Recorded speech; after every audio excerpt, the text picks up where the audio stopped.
Good afternoon.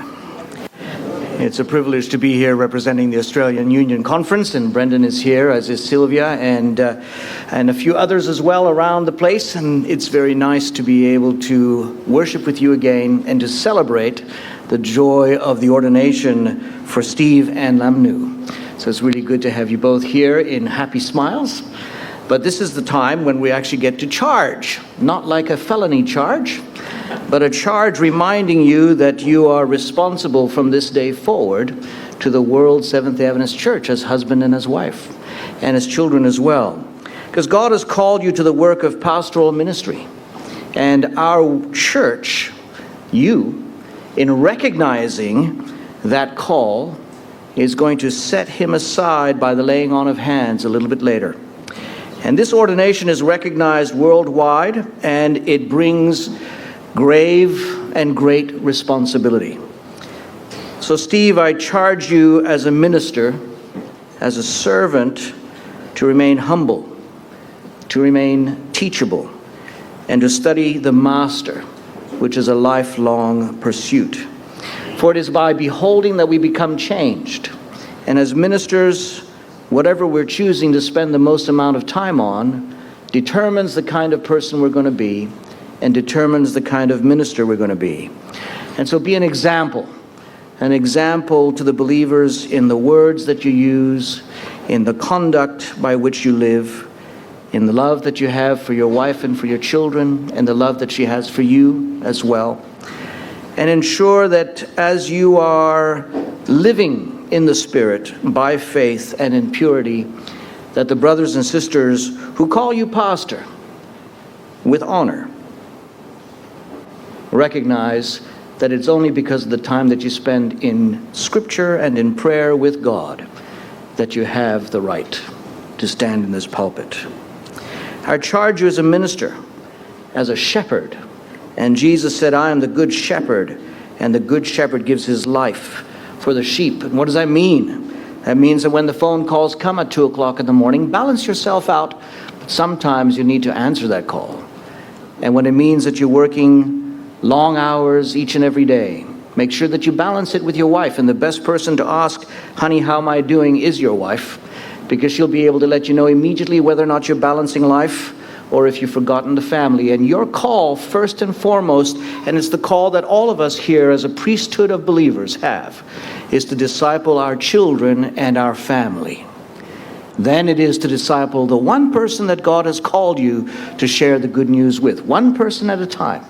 And as you disciple that individual and bring them along on the journey, you'll be able to preach the word. You'll be ready in season and out of season. You'll be able to convince folk about the validity of your faith. You'll also be able to rebuke them, which is never very comfortable. In my 32 years as a pastor, it's not the most pleasant of tasks. And quite frankly, we often look at ourselves and wonder if we have the right to rebuke when we know who we are. You're here to encourage. The word that we normally use is to exhort, but that word means to encourage and to affirm people. And that means that as you see them coming to church, affirm them for being here. Affirm them for what they're wearing. If you see something different about them, affirm them for that. What if you all decided that we would affirm people 3 or 4 times every single Sabbath that we met them? Do you realize that there's something called the love bank? And in the love bank, what we do is we either have a deposit or we have a withdrawal. And every time that there is a withdrawal from the love bank, it takes 5 deposits just to bring it back to a balance. And it takes a 6th deposit to make it nice. And therefore, affirm people and make sure and thank them for the work that they're doing. When it's their birthday, send them a birthday card. Go and visit them and sit down with them and pray with them and remind them of the beauty of their life in Jesus. Then the Bible also says, be watchful in all things. Endure affliction. It is going to be your lot in life as a leader of the Seventh-day Adventist Church to deal with affliction. At the moment, we don't have the affliction that the Ukrainians are having. And I don't know if you're aware of this church, but the Ukrainian church before the war had 35,000 members. During the first 6 months of the war, they dropped to 25,000 members because of people leaving and going to other parts of the world. But as the war has continued, the Ukrainian church has endured the affliction. And now there are 83,000 Seventh-day Adventist people in the Ukraine worshiping every single Sabbath. Endure affliction, but be watchful and do the work of an evangelist. Not all of us are evangelists. I'm certainly not gifted as an evangelist, but God has called each one of us to share the gospel in the way that he has given us the ability to do so. So fulfill the ministry that God has called you to. And I charge you also as a minister who will be a teacher. When you stand up in the pulpit and you're preaching, make sure that you're using words of faith and good doctrine and sharing straight from the Word of God. Feed the church of God, which he has purchased with his own blood. And when your work is ended, and hopefully that'll be on the day of his coming, may you be able to say, as Paul said, I have fought the good fight. I have finished the race.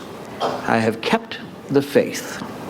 And finally, there is laid up for me the crown of righteousness, which the Lord, the righteous judge, will give me in that day. And not to me, but also to all who have loved his appearing. I charge you with this, Steve and Lamnu. May the Lord bless you and keep you both. And may he hold you accountable all the days of your life for the calling that he has placed on you.